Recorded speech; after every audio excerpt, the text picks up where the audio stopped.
Bismillahirrahmanirrahim. Alhamdulillahirabbil alamin. Wassalatu wassalamu ala asyrafil anbiya'i wal mursalin. Salawatullahi wa salamuhu alaihi wa alaihim ajma'in. Allahumma salli wa sallim wa barik ala sayyidina Muhammad wa ala alihi wa sahbihi wa barik wa sallim. Subhanaka la ilma lana illa ma 'allamtana innaka antal alimul hakim wa la hawla wa la quwwata illa billahil aliyyil azim. Nawaitu al-i'tikaf fi hadzal masjid sunnah lillahi ta'ala, amma ba'd. Assalamualaikum warahmatullahi wabarakatuh. Tuan-tuan, puan-puan sidang jemaah yang dirahmati Allah Subhanahu wa taala. Alhamdulillah, segala puji hanya layak untuk Allah Subhanahu wa taala di atas segala nikmat yang diberikan kepada kita yang tidak terhitung, yang tidak terkira, yang mana bermula kita daripada alam roh hinggalah kita ke saat ini. Mudah-mudahan dengan kesyukuran yang kita lakukan itu menjadikan kita seorang hamba yang bersyukur dan juga bertakwa kepadanya, insya-Allah. Mudah-mudahan juga insya-Allah kita akan dimatikan usia kita dan usia sanak saudara kita, kaum kerabat kita, insya-Allah dalam keadaan beriman kepada Allah Subhanahu wa taala, insya-Allah. InsyaAllah tuan-tuan dan puan-puan yang dirahmati Allah, sebelum kita meneruskan bacaan kitab Muniyatul Musalli, idaman orang-orang yang salat, karangan Syekh Daud bin Abdullah Al-Fattani rahimahullah, suka untuk saya maklumkan beberapa program yang sedang ataupun akan berlangsung di masjid kita ini, yang mana insya-Allah bagi anak-anak kita yang sedang cuti sekolah, hari ini hari terakhir sekolah, insya-Allah cuti seminggu. Mudah-mudahan kita gunakan ataupun kita ambillah peluang cuti ini untuk memberikan manfaat, untuk rapat dengan anak kita dan sebagainya. Insya-Allah Masjid Al-Falah akan mengadakan bersama remaja, slot bersama remaja itu pada besok hari, insya-Allah pada jam 9 pagi, bersama dengan Ustaz Khairul Zaman, yang mana membawa tajuk Bila Remaja Bercinta, mana insya-Allah penyertaannya adalah terbuka dan juga percuma daripada anak-anak kita berumur 10 tahun ke atas. Insya-Allah sama-samalah ambil peluang ini. Dan kemudiannya insya-Allah bermula pada pagi tadi, hari ini, setiap Sabtu, Masjid Al-Falah juga menganjurkan kursus asas haji, yang mana yang disampaikan, yang dipimpin, yang dibawa oleh Al-Fadhil Ustaz Haji Nur Azian bin Man, yang mana kita ketahui merupakan pembimbing jemaah haji dan umrah, dan juga biasa bersama dengan kita dalam slot tafsir dan juga bersama dengan slot kuliah duha, dosa-dosa besar. Itulah antara beberapa program yang mana juga insya-Allah 28 hari bulan Mac, hari Sabtu, insya-Allah remaja ataupun Biro Pemuda akan menganjurkan Kabuksin. Sudah lama tidak menganjurkannya, memberikan jalan kepada banjir, proses bantuan banjir, yang mana juga untuk makluman kita sekarang ini Masjid Al-Falah bersama dengan Mahat Tahfiz Sulaimaniyah dalam projek bantuan banjir, yang mana kita dalam fasa untuk membina kediaman kekal kepada mangsa-mangsa banjir Pantai Timur, yang mana yang menjadi keluarga angkat bagi Masjid Al-Falah ini ialah Kampung Dusun Nyor, ataupun standardnya Kampung Dusun Kelapa. Nyor itu orang Kelantan panggil, kelapanya adalah bahasa kamusnya. Jadi itulah beberapa makluman untuk tuan-tuan dan puan-puan. Mungkin ada di antara kita yang maklumlah, yang tak tahu Facebook dan apa dan sebagainya. Jadi masa inilah untuk kita maklumkan perkara-perkara tersebut. Jadi insya-Allah kita sambung lagi. Dah lama dah tak membaca Muniyatul Musalli ini, yang mana saya tengok tarikh akhirnya adalah pada 20 hari bulan Disember 2014. Yang mana insya-Allah kita bermula dengan tajuk tanggungjawab orang yang berkuasa, iaitu sepertinya ibu bapa, raja, pemimpin dan sebagainya. Tuan-tuan dan puan-puan yang dirahmati Allah, penulis rahimahullah menyatakan kepada kita Dan demikian lagi wajib atas kita bahawa kita keraskan atas ahli dan anak kita dan orang di bawah hukum kita pada mendirikan solat, dan jangan kita tinggalkan bagi mereka itu uzur daripada meninggalkan dia itu adalah solat. Iaitu kita, kalau kita ini sebagai suami, kalau kita ini sebagai bapa, maka wajib untuk kita tegaskan, wajib untuk kita tegakkan arahan ataupun perintah kepada isteri dan juga kepada anak-anak kita, dan juga kepada mungkin anak-anak saudara kita, anak angkat kita dan jiran-jiran yang biasa, kawan-kawan anak kita yang datang ke rumah dan sebagainya, untuk mereka mendirikan solat. Dan juga jangan meninggalkan solat tersebut kecuali dalam keadaan mereka itu uzur, sama ada uzur untuk perempuan ataupun uzur sakit dan sebagainya. Tapi uzur sakit itu juga wajib untuk mendirikan solat. Kena ikut konsep-konsep macam manalah bila sakit, macam mana nak bersolat ketika sakit. Dan orang yang tiada mendengar dan tiada mengikut perintah tersebut, maka hendaklah kita takutkan dan juga kita marahkan atas mereka itu sangat-sangat marah. Iaitu apabila kita dah keraskan, kita dah perintahkan, kita dah marah dah anak kita, isteri kita untuk tunaikan solat, tetapi mereka tak mahu juga, maka kita kena masuk step yang kedua, langkah yang kedua pendidikannya adalah dengan kita menakut-nakutkan. Kalau tak tunaikan solat, nanti Allah Subhanahu Wa Taala turunkan bala dan sebagainya. Bagaimana kita selalu sebut ke anak-anak kita, belajarlah baik-baik, nanti kalau gagal dalam belajar nanti payah dapat kerja, payah dapat gaji besar dan sebagainya. Begitulah juga kita sepatutnya praktikkan dalam pendidikan solat kepada mereka yang berada di bawah kita. Dan sangat kita luatkan mereka itu dan bencikan, seperti kita marahkan mereka jika ia membinasakan harta kita, dan lebih lagi pula kita ingkar akan mereka itu kerana Allah Ta'ala. Sebab apa kita buat? Kita marah mereka, kita bencikan mereka sebab tak tunaikan solat, bukan sebab mereka itu kaya pada kita ke dan sebagainya, lebih pada kita dan sebagainya, tapi kita buat itu kerana ikhlas, kerana Allah Subhanahu Wa Taala, kerana kita sayangkan mereka, dan kerana mereka tidak melakukan, mereka tidak mengamalkan perintah Allah Subhanahu Wa Taala. Bagaimana kita tengok apabila kereta kita kena cala ke, kemek kena langgar kena sebagainya, rumah kita kena curi, kena masuk perompak dan sebagainya, bagaimana kita marah dengan perkara tersebut, sepatutnya kita lebih marah lagi dengan mereka yang tidak menunaikan solat. Tapi biasa bila sebut bab solat ini, kita akan kata tak apa, itu hal dia, asalkan aku dah dirikan solat, tak apa, dia tu dia punya kerja, tak apalah, dia masuk kubur asing-asingkan dan sebagainya. Tapi kena ingat bahawa kalau kita tak lakukan perkara tersebut, kita juga nanti akan dipertanggungjawabkan, kerana innamal mu'minuna ikhwatun. Allah sebut sesungguhnya di antara sesama mukmin itu adalah bersaudara.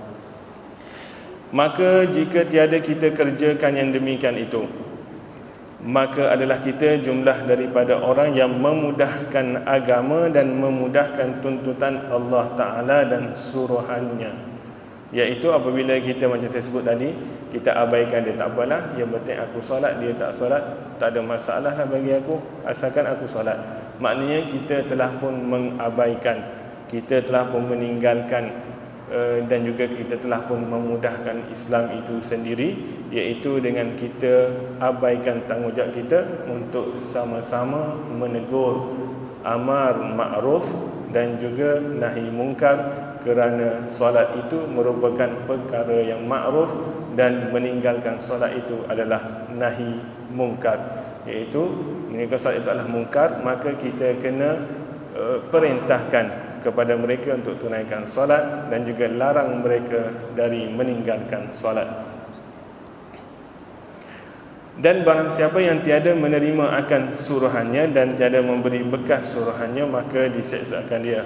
Inilah bagaimana akan nanti bila kita tak tunaikan tanggungjawab kita kepada Allah Subhanahu Wa Taala, maka biasa kita dengar azab nanti menanti kita, seksaan api neraka Allah Subhanahu Wa Taala, wa na'udzubillah. Dan jika tiada memberi faedah barang yang kita takut akan dia, maka hendaklah kita suruh jauh daripada kita dan halau akan dia daripada kita, kerana maka bahawasanya ia adalah syaitan dan tiada kebajikan daripadanya dan tiada berkat beserta kita dengan mereka itu. Maknanya kita dah perintah pun dah, gunakan takutkan mereka, ugut mereka pun dah. Maka apabila tak jadi juga dua step itu, maka hendaklah kita yang terakhir, kita benci kepada dia, kita halau dia, dan juga kita jauh daripada dia, tidak mendekatinya. Kerana apa? Mereka itu adalah syaitan, yang mana syaitan ini adalah mereka yang meninggalkan suruhan Allah, yang mana apabila kita buat perkara yang syaitan inginkan, maka ketika itu tiada lagi keberkatan dalam hidup kita, dan juga kita juga dikira bersama-sama dengan mereka. Maksudnya kalau kita tengah minum di kedai kopi dan sebagainya, ketiba dengan azan, hendaklah kita cakap, jomlah kita pergi solat bersama-sama. Mereka tak nak solat tu tak ada masalah, yang penting kita dah ajak. Ya, maknanya kita sudah pun melakukan apa yang diperintahkan. Dan juga seperti sebut tadi, itulah step-step bagaimana untuk kita bersama-sama dengan mereka. Maknanya dengan azan pun kita dah ajak, kita dah pergi ke masjid dan sebagainya. Lepas sembahyang kita pun, lepas solat kita pun sambung lagi. Dia orang pun duduk kat situ lagi, tak bergerak pun sampai dengan azan asar pun tak bergerak lagi. Maknanya mereka tu tak solat lah. Tapi mungkin mereka jamak kot. Jangan jamak tak payah, sudahlah. Nak jamak takdim ke jamak takhir, ikut apa yang telah diajar oleh Islam itu sendiri. Dan kemudian penulis mengatakan, dan haramlah kita berkasih-kasih ataupun kita kata apa, menyayangi mereka itu dan sekedudukan serta mereka itu, maka wajib kita berseteru akan dia dan memutuskan daripada berkenal-kenalan dengan dia, kerana ia melawan akan hukum Allah dan Rasulnya, seperti firman Allah Ta'ala. Iaitu kita dah lakukan step pertama, yang mana step pertama ini adalah kita perintahkan kepada anak-anak kita dah cuba yang terbaik, guna cara yang terbaik, tak berjaya, kemudian ke langkah ke step yang kedua, kita ugut mereka, kita takutkan mereka, kita marahkan mereka, maka tak berjaya juga step yang ketiga, kita masuk ke step yang ketiga, tak berjaya step yang kedua, kita masuk step yang ketiga, iaitu kita halau mereka, kita jauhi, kita pulaukan mereka. Mudah-mudahan dengan yang ketiga itu kita mampu mengubah mereka menjadi mereka yang dirikan solat. Tak berjaya juga yang ketiga itu, maka kita tak boleh untuk bersama-sama dengan mereka itu, kerana seperti saya sebut tadi, mereka itu adalah sebahagian daripada syaitan. Firman Allah Ta'ala, la tajidu qauman yu'minuna billahi wal yawmil akhir yuwadduna man hadda Allah wa rasulahu walau kanu aba'ahum aw abna'ahum aw ikhwanahum aw ashiratahum, ila akhir ayat. Yang mana daripada surah Al-Mujadalah, Allah Subhanahu wa Ta'ala menyebutkan kepada kita, engkau tidak akan melihat sesuatu kaum yang beriman kepada Allah dan hari akhirat tergamak berkasih mesra dengan orang-orang yang menentang Allah dan Rasulnya, sekalipun orang-orang yang menentang itu ialah bapa-bapa mereka, ataupun kita boleh masukkan ibu bapa mereka, ataupun anak-anak mereka, ataupun saudara-saudara mereka, ataupun keluarga mereka, hinggalah ke akhir ayat. Itu merupakan bagaimana perintah Allah Subhanahu wa Ta'ala untuk kita tidak berkasih mesra menyayangi mereka yang melakukan maksiat berterusan kepada Allah Subhanahu Wa Taala, yang mana meninggalkan solat itu merupakan salah satu daripada dosa besar. Tetapi sekiranya mengatakan bahawa solat itu, solat 5 waktu itu tidak wajib, tidak fardu, maka itu merupakan sudah pun murtad daripada ajaran Islam. Itu merupakan bagaimana tanggungjawab kita dan juga yang lebih atas lagi daripada kita. Yang mula-mula kita sebagai diri sendiri, tuan punya badan, kemudian kita selaku ketua keluarga, kita selaku isteri mesti tanggungjawab kepada anak-anak, kita selaku suami mesti tanggungjawab kepada isteri dan anak-anak, juga ke atas lagi pemimpin, raja dan sebagainya, dan seterusnya di atas lagi. Dan kemudian bab yang seterusnya, hukum bagi orang yang luput solat ataupun bagi orang yang tinggalkan solat. Manakala luput akan dia solat, hendaklah diqadakkan dengan bersegera, iaitu dengan menggantikan solat tersebut. Kalau 4 rakaat, kena buat 4 rakaat lah. Bukannya maksudnya bila qada ini kita boleh pendekkan kepada 2, melainkan kalau dia dalam keadaan musafir, lupa dan minat dan sebagainya, itu hukum yang lain. Kemudian yang keduanya, selepas dia qada, dia bertaubat, ia daripada kembali kepada umpama yang demikian itu. Maksudnya bila namanya taubat ini, mestilah kita sasarkan taubatan nasuha, taubat yang sebenar-benar taubat, yang mana ada 3 tanda, ada 3 azam dia. Yang mana pertama, meninggalkan maksiat itu, tidak berniat untuk mengulanginya dan mengubah dirinya ke arah yang lebih baik. Adapun yang mensia-siakan dia, yakni solat tiada jalan sekali-kali, maka betapa, dan jikalau ada ia keluarkan solat daripada waktunya, yang lain daripada ketidurannya, dosa yang amat besar. Dan jikalau ada ia bersegera mengqadakkan akan dia sekalipun, dan dia diuzurkan membimbangkan dengan dunia dan lainnya daripada solat, melainkan kerana ketiduran, lupa, jua, maka hanyalah. Maksudnya apabila kita tinggalkan solat, maka pada masa tersebut kita telah pun meninggalkan fadilat yang terbesar. Kalau kita tak qada, memang dosanya kekal. Tapi bila kita qada, bukan bermaksud kita dapat fadilat bersolat di waktu tersebut. Maknanya fadilat yang terbesar sekali bersolat di awal waktu. Bila dengar azan, ke masjid, bersolat berjemaah dan sebagainya, itu fadilat yang terbesar sekali. Dan kemudiannya turun sedikit sampai ke habis waktu. Dan bila dia qada, bukan maksudnya dia dapat fadilat yang sama macam orang yang solat di waktu tersebut, terutamanya di awal waktu. Maknanya solat, hukuman solat itu sudah pun terangkat sebab dia qada dengan segera, tetapi bukan bermaksud dia telah pun sama fadilatnya dengan solat di waktu yang dia qada tersebut. Melainkan kalau dia tertidur, itu dimaafkan. Bila dia terlupa, bila dia hilang akal dan sebagainya. Dan wajib atas orang memerintah pekerjaan muslimin bahawa menyuruh dan menanggungkan akan segala umat yang umum atas mengerjakan solat yang 5 waktu dan Jumaat dan Jumaat demikian juga, iaitu bagi majikan, terutamanya majikan yang beragama Islam, yang Muslim, untuk memerintahkan pekerja-pekerjanya walau macam mana sekalipun, kecuali yang berkaitan dengan keselamatan, berkaitan dengan kesihatan, untuk sentiasa menunaikan solat, terutamanya secara berjemaah bagi lelaki dan juga solat Jumaat.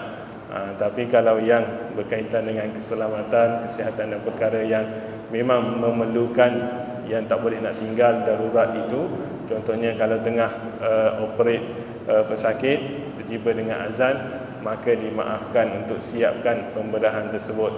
Kalau tengah buat roblok, nak cari penjenayah, maka dimaafkan untuk teruskan roblok itu, melainkan kalau ada buat shift, pukul sekian-sekian tukar dengan dia ni, dengan ni, dan begitulah. Bila buat shift itu jangan pula time solat Jumaat ada buat shift tukar dengan yang bukan beragama Islam, tiba-tiba kita kata kat yang bukan beragama Islam tu, tak apalah, you rehatlah, I suka waktu 1.5 ni, I suka jaga tempat kita ini, Roblox kita ini, maka itu hukumannya sudah pemberinan, sebab kita dah ada pilihan untuk bersolat Jumaat tapi kita memilih untuk tidak melakukannya, hukumannya jelaslah hukuman dia. Dan wajib pula atas mereka itu bahawa diseksa akan mereka itu akan orang yang mengeluarkan solat daripada waktunya sebab segan, bukan kerana ingkar disuruh taubat dan solat. Iaitu bila tinggalkan solat dengan sengaja itu, maka hukumannya akan diseksa oleh Allah Subhanahu wa taala. Kalaupun kita qada dan taubat dan sebagainya, tapi dia tidak menafikan dengan izin Allah Subhanahu wa taala, mudah-mudahan, kerana Allah itu Maha Pemurah lagi Maha Penyayang kepada kita orang-orang Islam ini, mudah-mudahan Allah mengangkat azab kita, azab yang kita terima disebabkan kita meninggalkan solat ataupun melewat-lewatkan solat. Dan kemudian bab yang seterusnya, bab ini bab yang saya boleh katakan adalah bab yang penghabisan dalam kitab Muniyatul Musalli, bab dalam pengakhiran dalam bab solat ini, iaitu tentang solat sunat, memelihara segala jenis solat sunat, yang mana tuan-tuan dan puan-puan yang dirahmati Allah Subhanahu wa taala, solat sunat ini merupakan ada banyak yang diajar, yang disebutkan dalam mana-mana kitab sekalipun, yang mana bila sebutnya sunat, maka dia tak akan sekali-kali wajib, kecuali kalau kita nazar. Kalau kita nazar, kalau aku contohnya dapat 11A dalam SPM, maka aku bernazar nak solat duha tiap-tiap hari, tiba-tiba kita tertinggal, maka kita kena ganti. Itu dalam bab sumpah. Contohnya dia jadi solat itu dah jadi wajib sebab kita bernazar, kecuali kalau kita sebutlah, kalau dapat sebelah A, aku bernazar nak solat duha pada hari periksa itulah, dapat sebelah A, dapat keluar rizak tu, dapat tahu sebelah A, nak solat duha hari tu je lah. So hari tu je lah yang wajibnya, hari lain dah tak wajib. Itu maknanya bila sebut solat sunat ini, jangan kita paksakan, kecuali untuk anak-anak kita, untuk kita ajar mereka untuk sentiasa jaga solat sunat, yang mana insya-Allah kita bacakan sikit masa.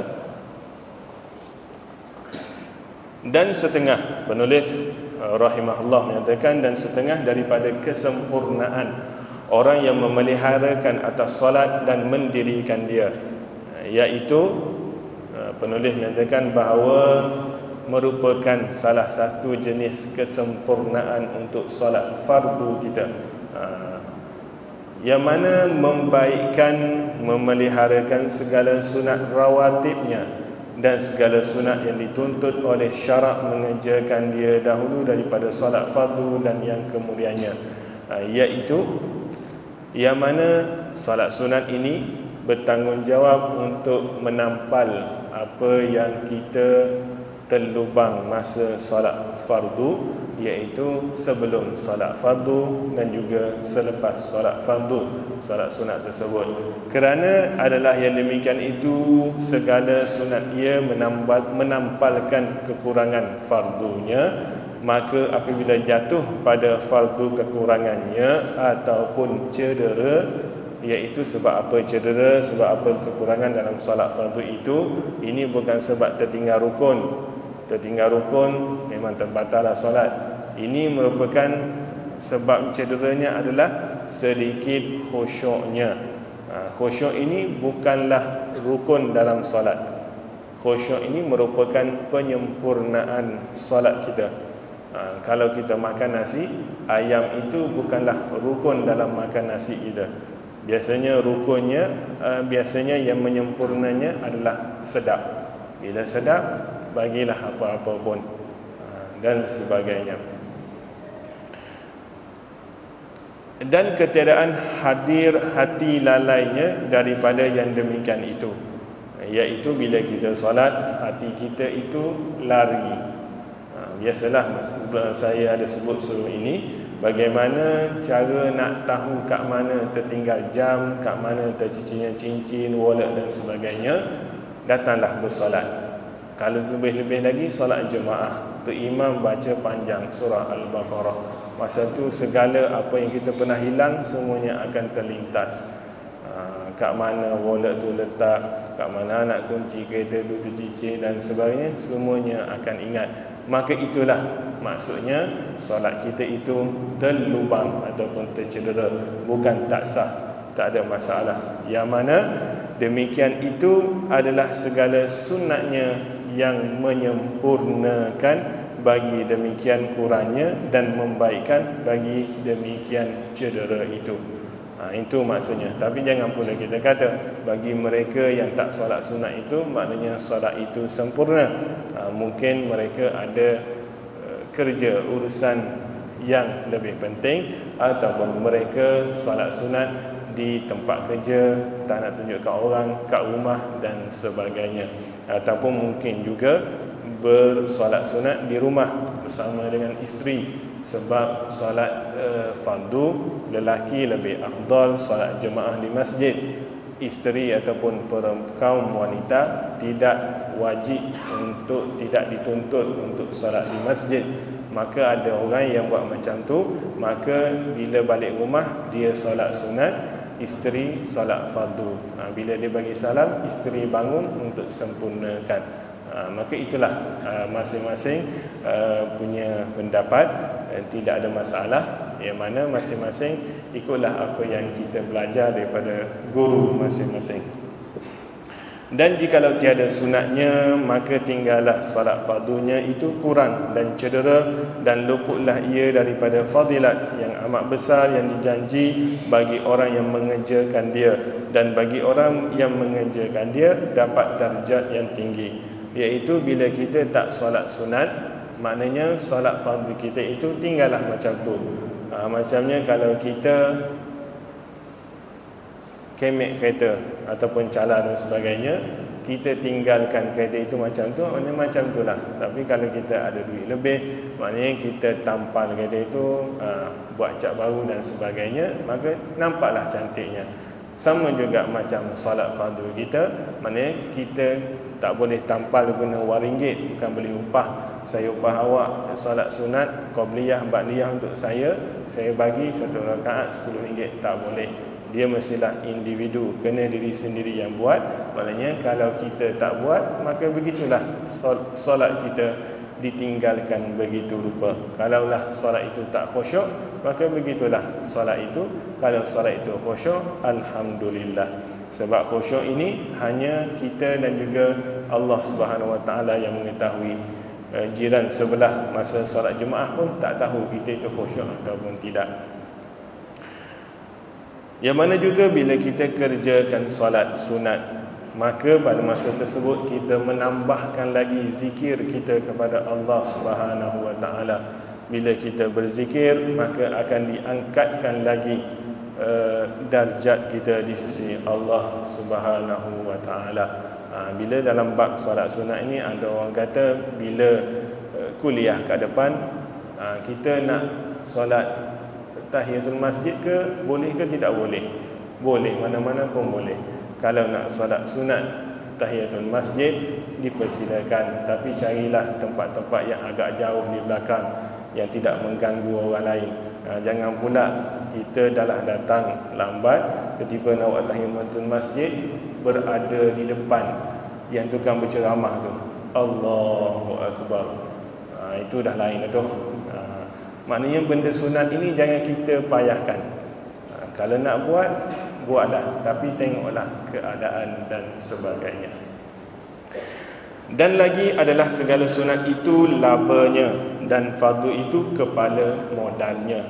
Iaitu sunat ini adalah keuntungan daripada modal utama yang kita laburkan itu, iaitu solat fardu. Dan apa faedah orang yang berniaga yang tidak dapat laba kerana fardu itu? Allah Subhanahu Wa Taala fardukan dia dan sunat itu. Dan hinggalah akhir karangan penulis ini menunjukkan bahawa orang nak berniaga ni dia tak ada nak dapatkan modal je, tak apa, aku modal ni je, dapat modal dah cukup, tak apa, tak ada masalah. Tapi biasanya orang berniaga adalah untuk mendapatkan keuntungan daripada perniagaan dia.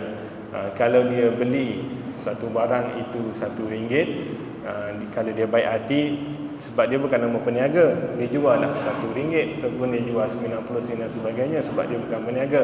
Tapi kalau peniaga, kalau dia beli barang RM1, dia akan jual RM1.20, RM1.30. Itu tak masuk GST lagi lah, ya, dan sebagainya.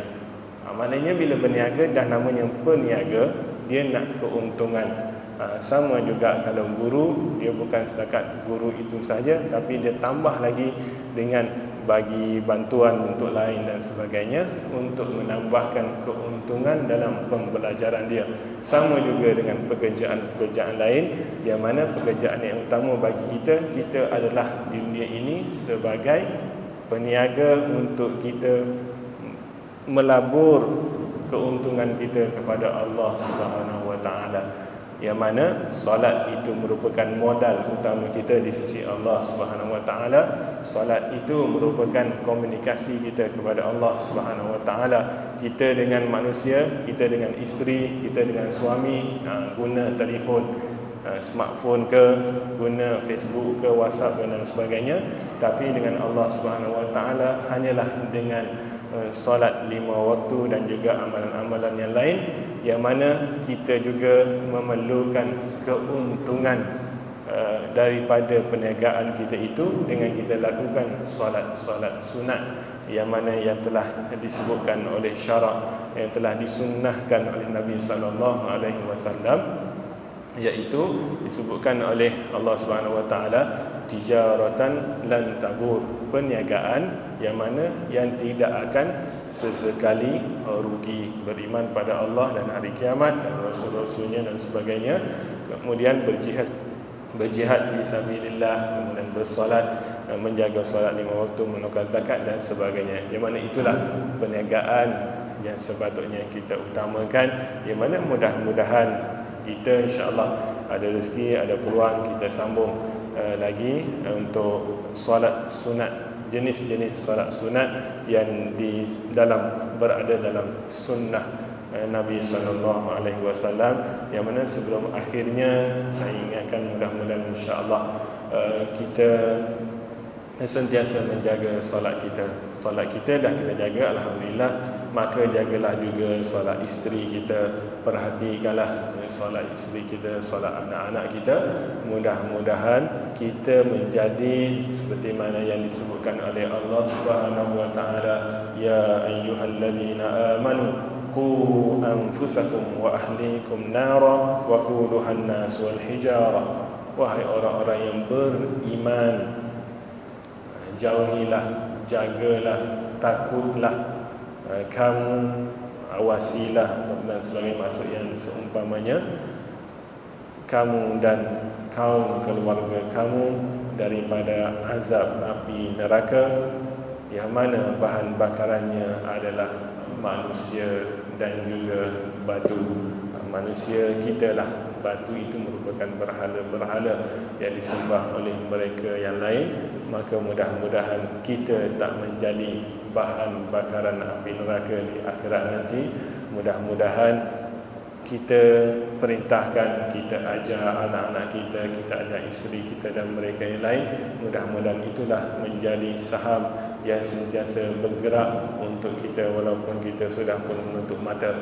Bila jumpa dengan Allah Subhanahu Wa Taala, buku akaun kita 5 cm dia tu banyak, tapi bila time hari hisab, yaumul hisab, ketibanya Allah Subhanahu Wa Taala tunjukkan buku akaun kita lebih daripada 1 meter. Ya Allah, aku tak pernah buat amalan kebaikan sebanyak ini. Ini bukanlah amalan kebaikan yang kamu lakukan, tetapi inilah saham-saham yang kamu dapat daripada apa yang telah kamu lakukan semasa kamu hidup. Mudah-mudahan kita mendapat saham-saham sentiasa bergerak itu, walaupun kita sudah pun menutup mata daripada hadis Nabi sallallahu alaihi wasallam, apabila matinya, apabila wafatnya, apabila putusnya nyawa anak Adam itu, maka terputuslah segala amalan kecuali 3 perkara itu. InsyaAllah, mudah-mudahan kita sentiasa bersedekah jariah untuk meningkatkan agama Islam, membantu mereka Muslim yang lain, membantu para mu'allaf, membantu fakir miskin dan sebagainya, mahatafin dan sebagainya. Kita juga menyebarkan ilmu yang bermanfaat kepada mereka yang lain. Bukannya kita ambil ilmu, lepas tu kita simpan seorang-seorang, tak keluarkan. Dan kemudian kita ada anak-anak kita yang sentiasa mendoakan kita.